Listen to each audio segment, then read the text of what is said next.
अस्सलाम वालेकुम dear students, GK preparation में आपको खुशामदीद कहता हूं। जैसा कि आपको पता है कि जीके प्रिपरेशन टीपीएससी, एफपीएससी और एनटीएस के हवाले से जितने भी टेस्ट होते हैं जॉब के लिए, जिनमें जनरल एबिलिटी का जो पोर्शन होता है उसकी तैयारी करवाते हैं। तो आज का हमारा इसी हवाले से जो टॉपिक है वो सोलर प्लैनेट्स है। तो आइए देखते हैं कि हमारा पहला सोलर प्लैनेट कौन सा है। इस तरफ मूव करने से पहले मैं आपको बताना चाहूँगा कि एट द एंड मैं आपको ये ट्रिक दूंगा कि कैसे आप तरतीब वाइज सोलर प्लैनेट्स को याद रख सकते हैं। तो उस ट्रिक को हासिल करने के लिए आप ये वीडियो एंड तक लाजमी देखिएगा। हमारा पहला जो सोलर प्लैनेट है वो मरकरी है और ये सबसे गर्म सितारा है। उसकी वजह यही है कि ये सूरज के सबसे ज्यादा क्लोज है, सबसे ज्यादा करीब है। ठीक है, तो जस्ट यही बात याद रखने वाली है कि पहला सितारा है, पहला प्लैनेट है, गर्म है और सूरज के सबसे ज्यादा करीब है। नंबर सेकंड पे आता है वीनस। ठीक है, वीनस के अंदर आपको याद रखने के लिए सिर्फ दो चीजें हैं। एक तो ये कि ये जमीन से पहला सितारा है, दूसरा ये कि ये सूरज से भी दूसरा सितारा है। साथ ही साथ इसे रॉकी जो है अपना प्लैनेट भी कहते हैं क्योंकि ये चट्टानों से बना हुआ है। ठीक है, नंबर 3 पे जमीन आता है और अगर आपसे पूछ लिया जाए कि लिक्विड प्लैनेट कौन सा है तो वो डेफिनेटली अर्थ ही होगा क्योंकि जमीन के ऊपर 71% वाटर पाया जाता है। ठीक है, एक चीज यहाँ पे और आपने याद रखनी है कि सोलर सिस्टम जो सन है, सन से इसका 149.6 मिलियन किलोमीटर डिस्टेंस है और ये डिस्टेंस अक्सर पूछ लिया जाता है।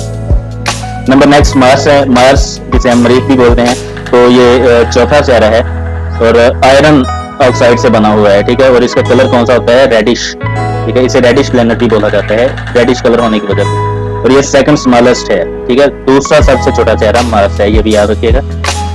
नंबर नेक्स्ट है जुपिटर, पांचवा सितारा है और ये सूरज में सोलर सिस्टम में सबसे बड़ा सितारा भी इसी को बोलते हैं और ये गैसेस से बना हुआ है। ठीक है, तो यहाँ पे आपने सिर्फ दो तीन चीजें याद रखनी है कि नंबर 1 ये सोलर सिस्टम में पांचवा सितारा है, नंबर 2 ये सबसे बड़ा सितारा है और नंबर 3 क्या है? ये गैसेस से बना हुआ है। ठीक है, उसके बाद सैचुरन आता है। सैचुरन जो है वो छठा सितारा है और ये सेकंड लार्जेस्ट है। सबसे पहला जुपिटर था, सेकंड लार्जेस्ट कौन सा हो गया? सैचुरन। ठीक है, और ये वैसे कितना है? 6वें नंबर पे आता है। तो इसमें जस्ट यही चीजें याद रखने वाली हैं। उसके बाद जो 7th प्लैनेट है वो कौन सा है? यूरेनस। ठीक है, अब यूरेनस जो छठा है, ठीक है, इसके अंदर 27 मून है, ये भी याद रखने की चीज। जैसे हमारी जमीन का एक ही चांद है ना, तो इसके अंदर 27 मून है और ये छठा सितारा है। ठीक है, और ये तीसरा बड़ा सितारा भी इसे कहा जा सकता है। उसके बाद नेपच्यून है। नेपच्यून 8वां सितारा है और ये सूरज से सबसे ज्यादा दूर है। ठीक है, अगर दूरी के लिहाज से देखें तो नेपच्यून है और ये लास्ट भी है 8वां और ये सबसे ज्यादा दूर है। तो ये दो ही चीजें इसमें देखने वाली हैं।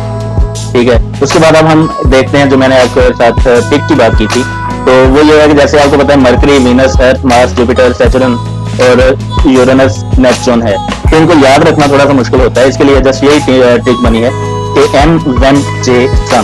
ठीक है, एम से क्या है? मरकरी। वेम का वी लेंगे तो वी से वीनस है, ई लेंगे तो अर्थ है, एम लेंगे तो मार्स है।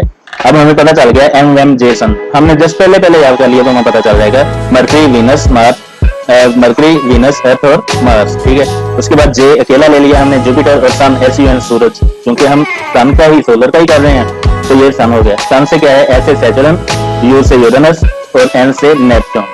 ठीक है, तो जस्ट ये आज का हमारा टॉपिक था। यही एक ट्रिक थी जो आपको, जिसके लिए आप याद रख सकते हैं। क्या ट्रिक है कि एम वेम जे सन, मार्स, वीनस, अर्थ, मरकरी, वीनस, अर्थ, मार्स, जुपिटर, सैचुरन और यूरेनस और नेपच्यून।